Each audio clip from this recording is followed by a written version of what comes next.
Shalom. Shalom. I want to start off this video by giving all praise, honor, and glory to Yahweh, Bahashim, Yahushua, Bahashim, Makakadash. I want to give double honor to our apostles and elders of Great Millstone who rule well. And grace and peace to you elected around the four winds, believing and pushing this truth in all sincerity. May the blessing of election be upon your houses. This is your fellow servant, Rocario from the GMS Orlando camp. And coming at you with this impromptu lesson, I was driving along, meditating, and I found this view, and I just wanted to bring out this lesson, the Spirit, Lord, wouldn't edify unto you elect. And as you see from the title, enough is enough. Enough is enough. All right, and when I say that, I'm speaking concerning evil and wickedness in this world, man. Enough is enough. Evil and wickedness has overstayed its welcome in the planet Earth, man. All right, especially these devils, especially Esau, even the so-called white men. It comes a time where enough is enough, man. Here in this world, we're constantly vexed with the evil conversation of the wicked, constantly vexed, with the mannerisms and the way of life, that this place provides, or matter the way of survival that this place forces us to exhibit, man. Enough is enough. Enough is enough concerning Esau Edom's infrastructure. Enough is enough concerning his way of life, concerning his monetary system, concerning the educational system, concerning the family structure. All right, enough is enough, man. All right? And the elect of Yahweh Shem Yahushua, the ones who are sighing and crying, are praying for the Lord to bring it into this place. Because we see why this place, all right, has to be taken down. Everything here is polluted, like it says in Micah, the 2nd chapter. Everything here, the way of life, the way of the thought process, man, the relationship structures, the educational system, the monetary system, the mannerisms between men and women. All of this shit is off here, man. And enough is enough. This world has overstayed its welcome, man. Wickedness has overstayed its welcome in the planet Earth. And the elect of Yahweh Shem Yahushua are sighing and crying for the Lord to make an end of this, man. For righteousness to be set up in the planet Earth. And I was just meditating today, just on America, Babylon the Great in general. You know how you just sit back and you just meditate on everything that's happening in this present life. And every time you think about, life here in this place, it always ends up, it always ends up with you thinking about how the Lord has to come back speedily and destroy this place. But nevertheless, I have a couple of precepts I want to bring out tonight. Lord willing, to edify unto you elect once again. Lord willing, you can hear me. I'm close to a roadway, so Lord willing, y'all can hear me. But hey, shalom, shalom. How about you, Yahushua Brakatah? Shalom. Hey, this is from GMS Virgin Island Straight Gate. Shalom, Maki. It's 2 Peter 3 and verse 13. It says, nevertheless, we according to his promise look for new heavens and a new earth wherein dwelleth righteousness, man. All right, and that's what we're looking for. This is what we're looking for, new heavens and a new earth. All right, and the word new going into kainos, meaning a refreshed earth. All right, refreshed righteousness, man. That's what we look forward to, because we understand that this present life is not our dwelling place, man. This is not what the Lord intended for life. This is not what the Lord intended for us. This is not how the Lord intended for us to live, man. If this is life, we're fucked, man. We're through. This can't be all there is to life. Waking up to an unnatural ass alarm clock, going to a job that you hate, to be around people that you hate even more, just to come home and work another job dealing with your family. We can go into it all night, man. We can go into it all night. But if this is all there is to life, then we're screwed, man. But call hello, Yahweh Shem Yahushua, this isn't all there is to life, man. All right, and the Lord is stirring up, all right, the refreshment that the earth needs right now with his elect, man. And it's starting within the minds of the elect, because the scriptures say the kingdom of heaven is within you. All right, and the kingdom of heaven is being raised up as we speak around the four corners of the globe. But sound is good. Hey, the water. So we're gonna start off here in Habakkuk chapter 1.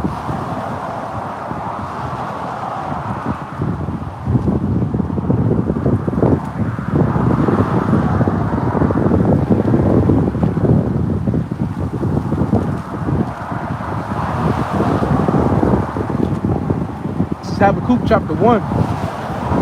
And I'm going to start at verse 1. Excuse me for being so close to the camera, man. All right, it says, the burden which Habakkuk the prophet did see. O Lord, how long shall I cry, and thou wilt not hear? Even cry out unto thee of violence, and thou wilt not save. You know, and this is the question, you know, that many of us ask. You know, how long? You know, how long? How long, Lord, will you allow wickedness to exceed in the planet Earth? How long will you allow these wicked to prosper or seemingly prosper in this earth? And the answer to that question is but for a little moment, man. Because the prospering of the wicked is but for a little moment. All this is temporal, man. America was temporal. Our lower state was temporal. The curses being placed upon our people was temporal. But one thing that is everlasting, all right, is the Lord's salvation, man.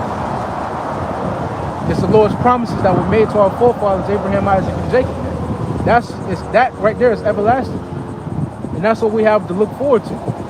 You know, but we all ask this question at one point in time. It says, how long, oh Lord, how long shall I cry and thou wilt not hear? And it seems as if the Lord is not hearing our cries, you know, but that's not the case. The Lord hears each and every one of our prayers. I can believe that. Believe that, because if he did it, things wouldn't be moving in the earth like they are today. We wouldn't see an advancement on the MOTB infrastructure if the Lord wasn't hearing our prayers. We wouldn't see the level many waxing cold if the Lord wasn't hearing our prayers, man. We wouldn't see America, Babylon the Great crumble right before our eyes, man. A table being prepared for us right in the midst of our enemies. All these things wouldn't happen or be happening if the Lord didn't hear our prayers. All right, our prayers are piercing the clouds, like it says in Sirach, the 35th chapter. Piercing the clouds, the cries, the supplications, man, the prayers of the elect are piercing the clouds, and it's reaching unto the Lord's ear. And he's moving on our behalf. All right? He's moving concerning the wickedness that's being done in the earth. He's moving concerning the Lord, his elect. But to the world, it seems as if, you know, the Lord is tarrying, man. You know? It says, how long, O Lord, shall I cry, and thou wilt not hear? Even cry unto thee of violence, and thou wilt not save. Why doest thou shew me iniquity, and cause me to behold grievance? For spoiling and violence are before me, and there are that rise up strife and contention. Therefore the law is slack, and judgment never go forth.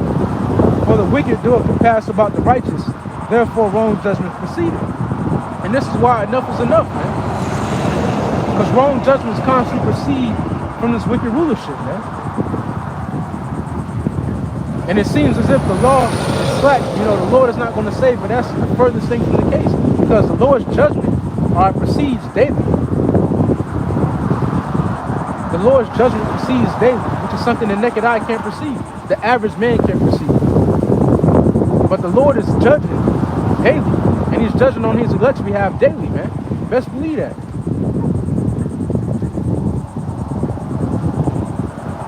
But enough is enough, man. You know, you go into this way of life that Esau Edom has you know, forwarded to our people, and it's nothing but a way of death, man. Everything here is polluted and played out. Everything. I'm talking about from the clubs to the women to the children to the mindset of these men to the so-called fun in this place to the vacation so-called. Everything is played out, man. Everything has a stipulation to it. Everything has a clause. And you can't really enjoy anything in this world because it's a back end behind it. Dealing with fucking Esau, it's a back end always, man. You go on vacation, you got to worry about what you're going to do when you come back from vacation. How many hours you got to put in? How many hours of overtime you got to put in just to recover from that vacation that you took? So you can't really relax. And I harp on the family structure a lot because, you know, the family structure is essential to a nation, man. Without a solid family core, there is no nation. Because the family is responsible for producing the citizens of whatever nation and kingdom that you're in. So in order for that kingdom to be prosperous, in order for that to be a prosperous kingdom, the family structure has to be solid, man. Here in America, the family structure is shit. It's through.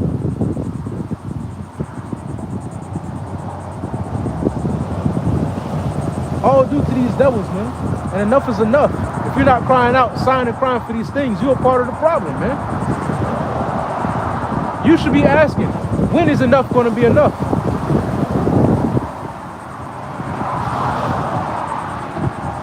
How many times does the devil have to put his foot on a knee of you Negroes, Latinos, and American Indians before you ask, when is enough is enough?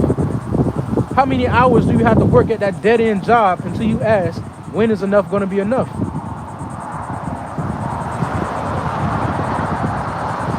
It's Habakkuk chapter 1, verse 4. Therefore the law is slack, and judgment doth never go forth, for the wicked doth compass about the righteous. Therefore wrong judgment proceedeth. The whole year among the heathen, and regard and wonder marvelously, while work in your days which you will not believe, though it be told you. You know, and right now, that's the balance to it. All right, because although it seems as if wrong judgment proceeds forth constantly, you know that the wicked are overpassing the righteous. All right, the Lord is doing a work in our days, which the majority of people aren't believing. And what is that work? The restoration of the nation of Israel.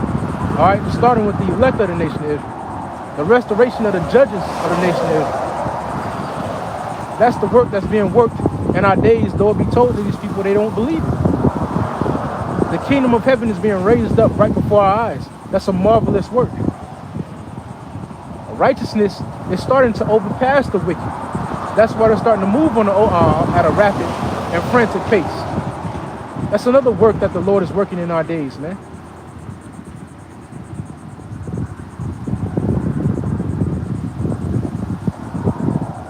The restoration of our mindset, the restoration of our nation, the restoration of the Heavenly Father and His only begotten Son's names in the earth, the restoration of that vibration.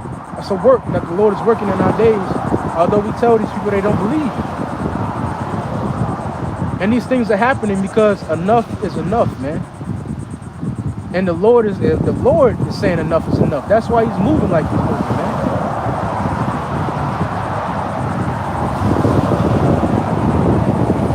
For the majority of these people, enough is going to be enough when these cities are burnt down, man, when it's too late. That's when enough is going to be enough. You know, let's get this in Isaiah chapter 6.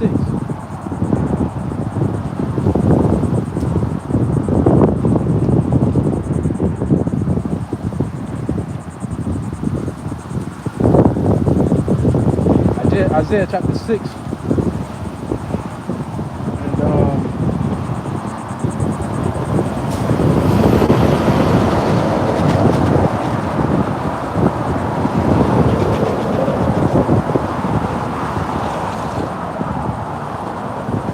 This is Isaiah chapter 6 and verse 9. It says, and He said, go and tell this people, hear ye indeed, but understand not, and see ye indeed, but perceive not. All right, and that's just what we read in Habakkuk the 2nd chapter. All right, there's a work being worked in our days, but these people don't believe it. Even though they hear it, they don't believe it. Even though they see it on a weekly and daily basis, they don't believe it, man. Hear ye indeed, but perceive not. It says, and He said, go and tell this people, hear ye indeed, but understand not, and see ye indeed, but perceive not. Make the heart of this people fat, and make their ears heavy, and shut their eyes, lest they see with their eyes and hear with their ears, and understand with their heart, and convert and be healed. Then said I, Lord, how long? And He answered, until the cities be wasted without inhabitant, and the houses without man, and the land be utterly desolate. That's how long, man.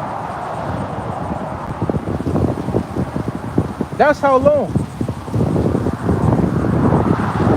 Until this place be utterly thrown down, man. That's when enough is going to be enough. That's when enough is going to be enough when it's too late. Because they've been consumed and engrossed in wickedness, man. If you don't believe me, just have a conversation with the average Negro. Have a conversation with the average Latino or Native American. Consumed in utter darkness, man. Their conversation is consumed in utter darkness. Their thoughts are consumed in utter darkness. Their minds are fashioned on this world, on this present kingdom, staying in power, man. They don't think this is enough. This isn't enough for them, man. Matter of fact, let's get this.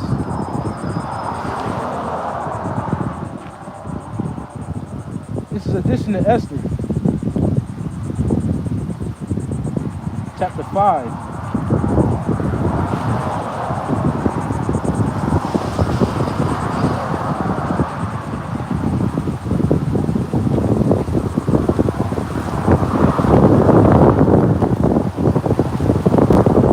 Go with me real quick. This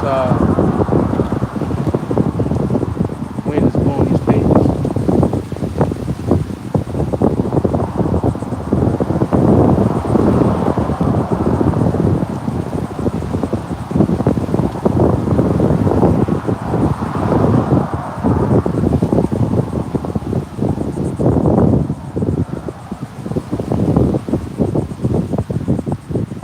Bear with me real quick. All right, this is addition to Esther, chapter 14, and we start at verse 8. And your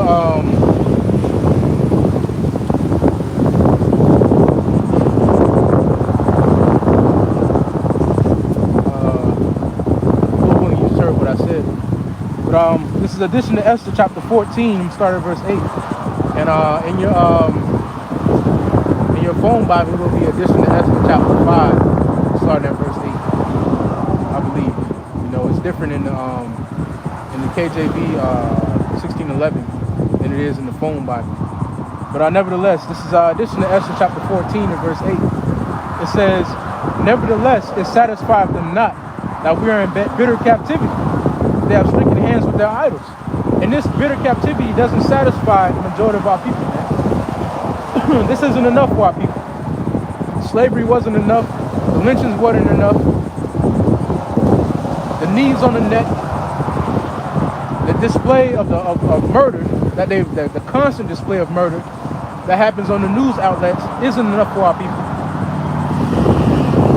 The self-destruction of our people isn't enough. Nothing is enough, man. It satisfies them not that we're in bitter captivity.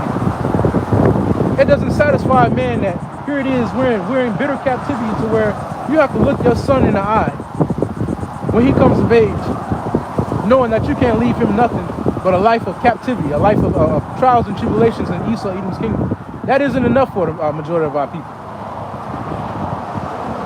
Or the fact that you have to have a talk with your son when he gets around about 7, 8 years old, you know, to comply with Esau, Edom, man.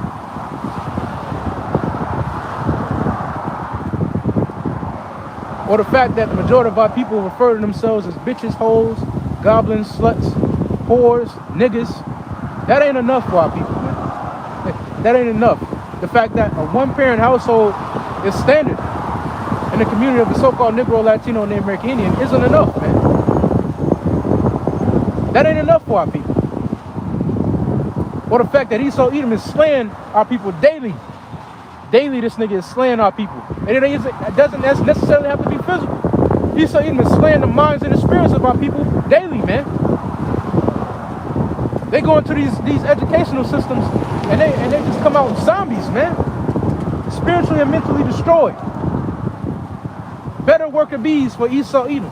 That isn't enough for our people, though. The fact that, man, look, we could go on all day. We could go on all day. The fact that you walk down the street and a nigga is looking at you more than he looks at these women, that ain't enough.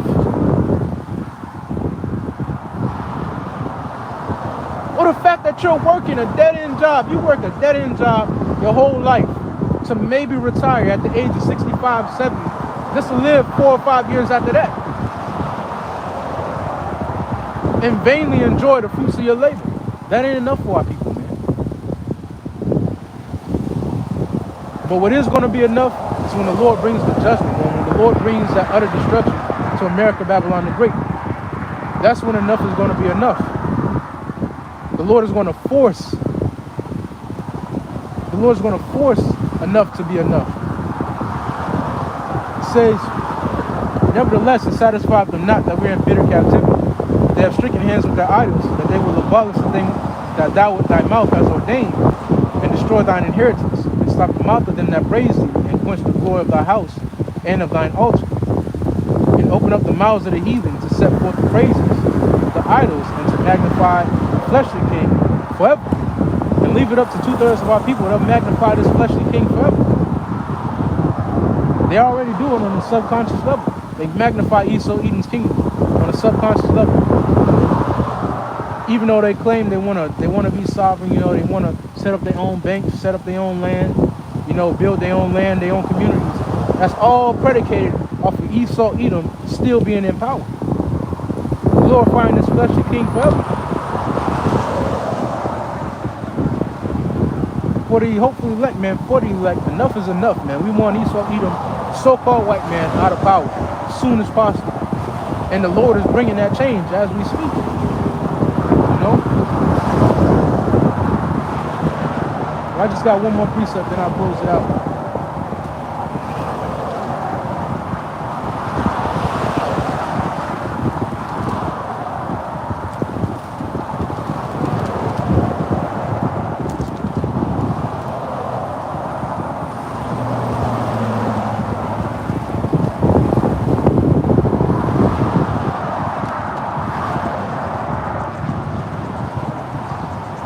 Actually, let me get two.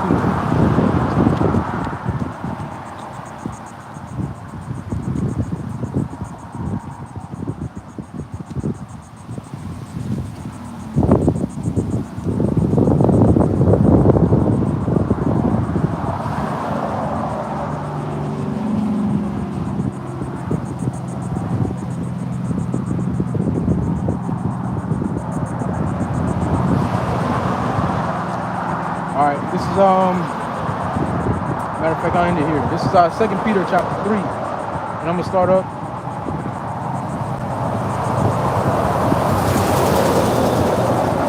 Let me start at verse 10. 2 Peter chapter 3 and verse 10.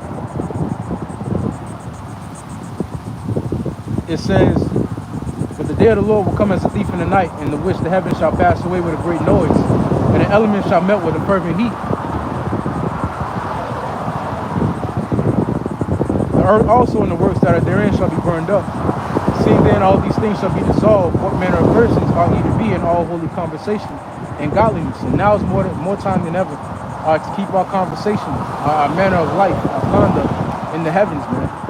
All right, prepare for the change that the Lord is bringing to the earth. Now is more time than ever, man, to have our conversation in the heavens, man. All right, constantly looking forward and hastening for the day of the Lord. Seeing that this place is it's enough, man. Enough is enough. It says, looking for and hastening unto the coming of the day of the Heavenly Father, wherein the heavens being on fire shall be dissolved, and the elements shall melt with fervent heat. Nevertheless, be according to his promise of the new heavens and the new earth, wherein dwelleth righteousness. All right, and that's what we constantly. All right, that's what should constantly be on the forefront of our minds, man. Constantly looking forward to the new heavens and the new earth. All right, the new heavens that are going to be established, the new kingdom that's going to be established. All right, take your stake out of America, Babylon the Great, because it's over with. Enough is enough. Wickedness has overstayed its welcome in the planet Earth. Esau Edom, the so-called white man, has overstayed his welcome in the planet Earth, man. And the Lord is bringing that change that we so desperately are crying out for. So now is more the time than ever to keep our stakes, all right, in the kingdom of heaven. All right, keep our treasures in the kingdom of heaven. Continue to sigh and cry for the abominations that be done in the midst thereof. To continue to do the will and the work of Yahweh Bashim Yahushua. If you believe that enough is enough, man. You know. That being said, that's all I have to say tonight. You know, for right now, Lord, wouldn't set up on unto your elect. Shalom. Stay up.